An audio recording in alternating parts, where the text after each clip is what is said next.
It sounds like science fiction, but it's happening right now on Mount Everest. In just 4 days, a climber leaves New York and stands on the roof of the world.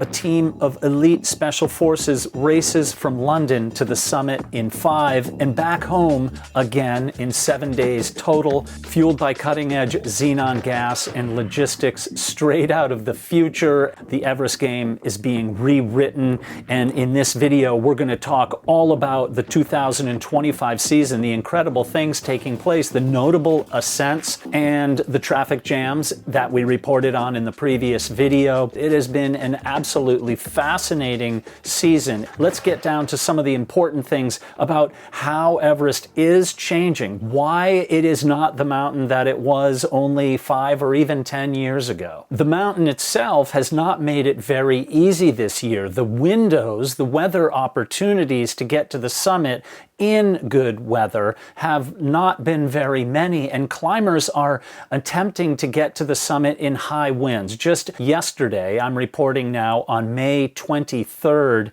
there were over 100 climbers that turned back on their way to the summit because of high winds. The better prepared or the stronger willpower climbers, for whatever reason, or people just who were able to withstand some of those pressures and the long waits, continued on to the summit, including Garrett Madison, American mountaineer who runs Madison Mountaineering, who got to the summit for his 15th time. Absolutely incredible. I'm going to bring you a little bit more about him later in the video. He spoke to our friend Alan Arnette from the summit, and I will bring a clip of that to you shortly. One of the most miraculous things, at least so far, and the season is not over yet, is a very low number of deaths on the mountain. Just a few, including, unfortunately, 2 Sherpa who perished a little bit lower on the mountain,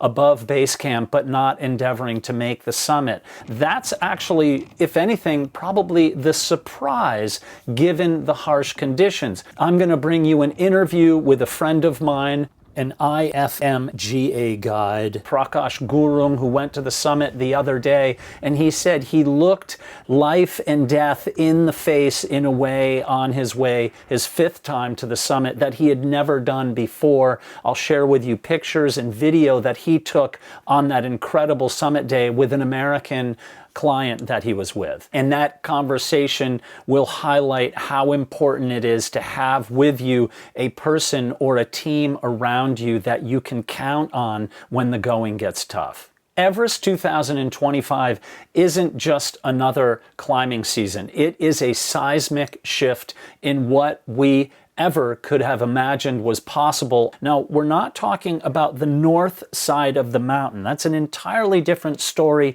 in its own right. As I've said in many videos, there are much stricter regulations over there, not only about who can operate as an expedition operator, but who can climb there. Climbers need to show that they have previous high altitude climbing experience, 7,000 meter or 8,000 meter peak climbing experience. So in this video, we're focusing primarily on the Nepal side of the mountain.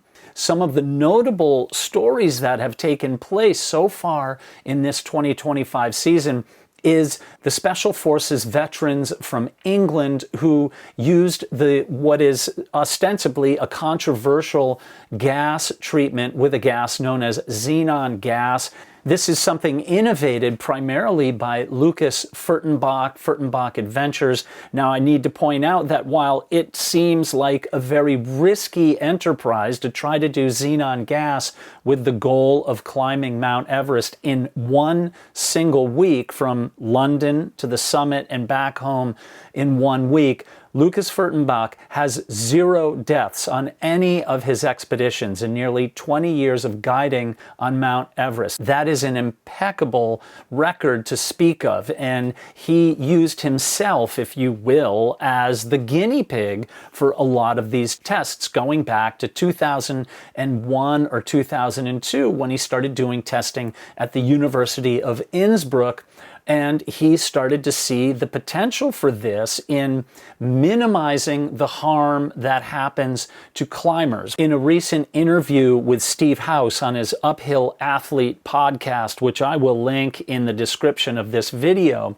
Lukas talked about the quality of mountaineers to accept the possibility of death in their climbing mountains. And his goal and ultimate dream in the industry is to minimize the risk of that. And so the use of pre-acclimatization, using altitude tents, hyperbaric chambers, where you sleep in those at home and pre-acclimatize. And then after these treatments of xenon gas, when the climbers are on the mountain, they use oxygen, as most climbers do, at a high flow so they can minimize their physical risks, get to the top, get back down without any harm done. My fear in this Mission Everest climb was that they were going to encounter such long lines and traffic jams that whether they wanted to or not, I thought that very possibly they were going to be held up. It's still such a new story, them having reached back home in 7 days turnaround time, that the details are not fully out there. My gut tells me, here's these guys who do look like a movie superhero, if you will, like the X-Men movies. I foresee a TV series or a motion picture about them, or characters made after them. I'll talk more about this in my live stream that will take place 24 hours after this, and ultimately we'll link that in the notes of this video itself too. The most amazing thing is, under the radar, a climber out of the United States, an entrepreneur by the name of Andrew Ushakov, he set the record climbing from sea level, New York, all the way to the summit in under 4 days. And I think nobody saw it coming. He did it, and he beat the Xenon gas team at their own game. The most notable thing about Andrew is he doesn't have any full-time athlete type background, and he had a recent shoulder injury. And from a video that I saw posted on Nimsdai's Elite Expeditions Instagram, Andrew in the airport bumped into Nimsdai, and you can see Andrew saying, "You inspired me to do this." And I think that's incredible. Let's flip that over to Nimsdai himself, who recently, in this week, summited Kanchenjunga, which is east of Mount Everest. It's the third highest mountain in the world. And what Nims is endeavoring to do is do the 8,000 meter peak hat trick. He is starting to do it for a third time, despite the fact that Nims has become kind of a polarizing topic over the last couple of years. This is really quite a fantastic endeavor. And also on Kanchenjunga, as a notable mention, is Naila Kiani. She is from Pakistan. She summited Kanchenjunga, and that is her 12th 8,000 meter peak, more than any other woman in Pakistan. Wishing her the very best. Would hope to have her on Everest Mystery someday. Would love to hear her incredible story, overcoming all the odds to accomplish the things that she's done so far. And a special note to a youth advocate mountaineer, Ikramul Hassan Shakil, who successfully scaled Mount Everest after walking from the Bay of Bengal in Bangladesh to the summit. And the reason he's doing this, and the reason that I'm pointing him out among other many notable accomplishments, is he's raising awareness about plastic pollution and promoting sustainable environmental solutions. More power to you, my friend. Thank you for that. Another notable story, the youngest American woman to climb Mount Everest, out of Wallingford, Connecticut. She goes to a private school there, Choate Rosemary Hall. She's a senior. Emma Schwerin, 17 years old, reached the summit of Mount Everest. And that's not all for notable accomplishments of young women. A French woman climber became the youngest female from that country to stand on top of Everest, 26-year-old Constance Scherer. She got to the top of Everest on May 19th. And then Kunjang Chopal Sherpa became the first female police officer of the Nepal police to successfully climb Everest. During Everest season, every year in May, the first thing I do when I wake up is go right to my computer or telephone and look for any updates on the mountain. A conversation that Alan Arnette posted on his blog. Garrett Madison, on his 15th ascent of Mount Everest, called Alan Arnette, and they had a brief conversation. And you see the summit conditions absolutely pristine. I'll put the link to this in the description. The interesting thing is that Garrett talked about how 100 people turned around. Let's cut just to an ever tiny little clip from that conversation. Go to Alan Arnette's blog to see the rest of it. And a lot of climbers ahead of us, about 100 people who were ahead of us turned back because of the high winds. They turned back around the balcony. It was blustery and blowing hard, but once we got up above the balcony and up on the southeast ridge, it started mellowing out. Actually turned into a really nice day, as you can see behind me. The conditions were very, very harsh up there, and it is fantastic and amazing that so few people were injured up there. The full report isn't out, and of course the season isn't over yet, and that's why I'm going to, in a moment, bring you an interview with my friend Prakash Gurung, an IFMGA guide, a certified international guide who got to the top of Everest for his 5th time. But before we get to that, I was warmed by a post from a friend of mine who, on the same day I went to the summit in 2016, he went to the summit. His name is Yubaraj Rai. He was our Camp 2 full-time cook, and the expedition outfitter afforded him the opportunity to go for the summit, which he did about an hour or so after I got there with my friend Lukas Sherpa, a beautiful, gentle, kind man who's still working on Mount Everest. And he posted this heartwarming video of 2 grandparents, 2 women porters from the Makalung Solukhumbu district, these beautiful people. It just goes to show you, when I see a comment and somebody says, shut Everest down, people shouldn't be climbing there, I think of people like this, these beautiful people who are doing extremely hard work in order to make a living for the families that they are helping to support at home. Without the Everest industry, they do not have this job. Yubaraj expresses very beautifully, he talked about how these grandmothers talked so happily and how there is a great struggle for life. And so if we were to wipe Everest climbing off the map, all these jobs and opportunities would go away. Okay, now I got a contact message from my friend Prakash Gurung, who was with us in 2019 on the north side of the mountain, one of the most friendly, kind, hardworking, high-altitude guides I've ever been with, and he shared with me several photographs and footage of the absolutely almost shocking lines from his point of view all the way to the summit. I want to zoom in real quickly before I cut to the interview with him. Check this out. As I zoom in, this is his position near the yellow band above Camp 3. And as you go upward, you see people back to back. And then as you head left over what is called the Geneva Spur, which is the last difficult spine of rock leading toward the South Col and onto the summit, you see that line of people going all the way. And in a post by Prakash, he said that he had never felt so close to death, that he had a strong feeling that this was on the edge. And so let me cut to this interview with Prakash Gurung from his home in Kathmandu after having just returned, literally hours before that we did this interview on WhatsApp.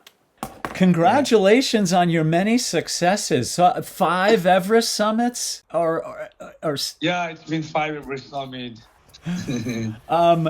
So Prakash, tell me, you said it was different this year. I'm really curious. I'd like to know, it seems like more people, or like the lines were, you seemed to, that it made you a little nervous, but you had faith and preparation?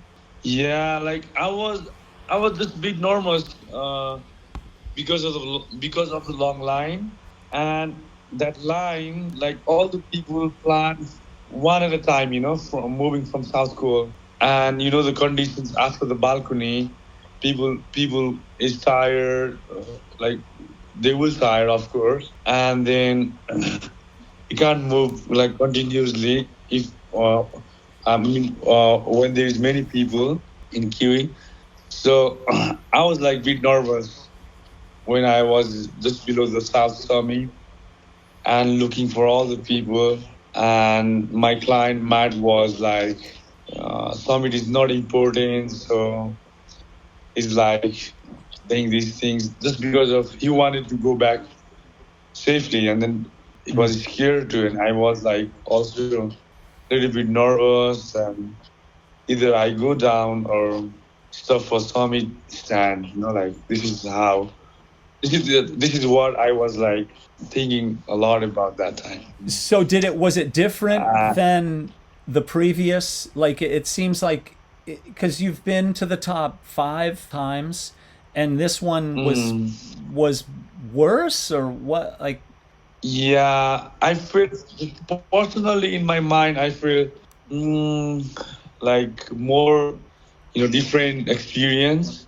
Like I also thought about like life and death that point, like, and to my clients, to my team.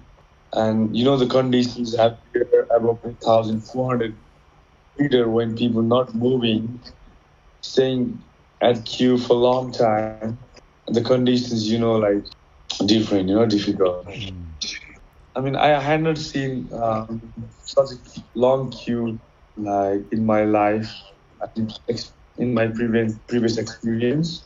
Few of the climbing the 7 summit team member, they decided to turn down from the point where we stand for a long time, and they were like talking about cold injuries, running out of oxygen. The guide was there, and he was convincing his clients that it's not good. Like if we are staying here for a long time, we will be running out of oxygen. Will be like because of cold injuries, such as frostbite, hypothermia, things like that. It's always fascinating to see what people think of Mount Everest, especially people who have never been there or have no inclination to be there. This week, I posted a poll. As of this recording, over 1,800 people have voted on it, and the results are fascinating. Here is the question, and it has to do with the fast climbs, xenon gas, high tech, and the use of helicopters in rescuing people. Everest is changing in front of our eyes. And the question was, should we embrace this new era of mountaineering, or are we losing something sacred inherent in the words freedom of the hills, which has been uttered by generations of mountaineers? And so here are the answers. 46% say respect the tradition, but evolve with care. 19%, there's room for both. 25% say no, this newfangled technology is ruining the spirit of Everest. And then 10% said yes, embrace it and evolve with the times. If you're interested in taking part in this poll, I'll put the link to the poll in the description. And as you can see, there are many, many comments in the section below. A lot of fascinating takes on Mount Everest and the shape of the future. And while we're at it, if you are interested in polls like this and in videos like the one you're watching, if you would take a moment to please subscribe. I post a poll question weekly, or even more so sometimes. 2025 is going to be an amazing year, so be sure to subscribe to Everest Mystery, and please make sure you click like on this video and leave a comment so we all can see what your thoughts are on what's going on Mount Everest. And if you would take a moment to check out the membership, where I have a ton of exclusive content. Also, I have a free membership level over on patreon.com/Everest Mystery. So what do you think? Is xenon just a risky shortcut? Well, this xenon gas and these speed ascents might mark a new era in mountaineering, especially on Mount Everest. And we saw the changes starting with Nims doing the 14 8,000 meter peaks in less than a year, and then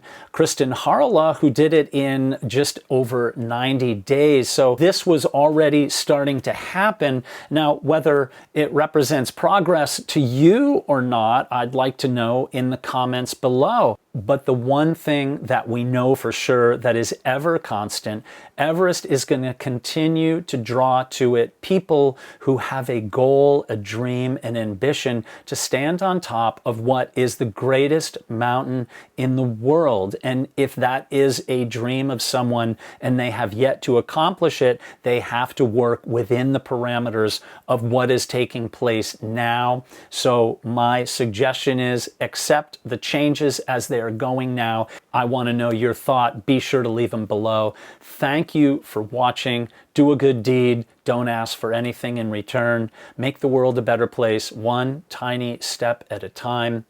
Peace be with you.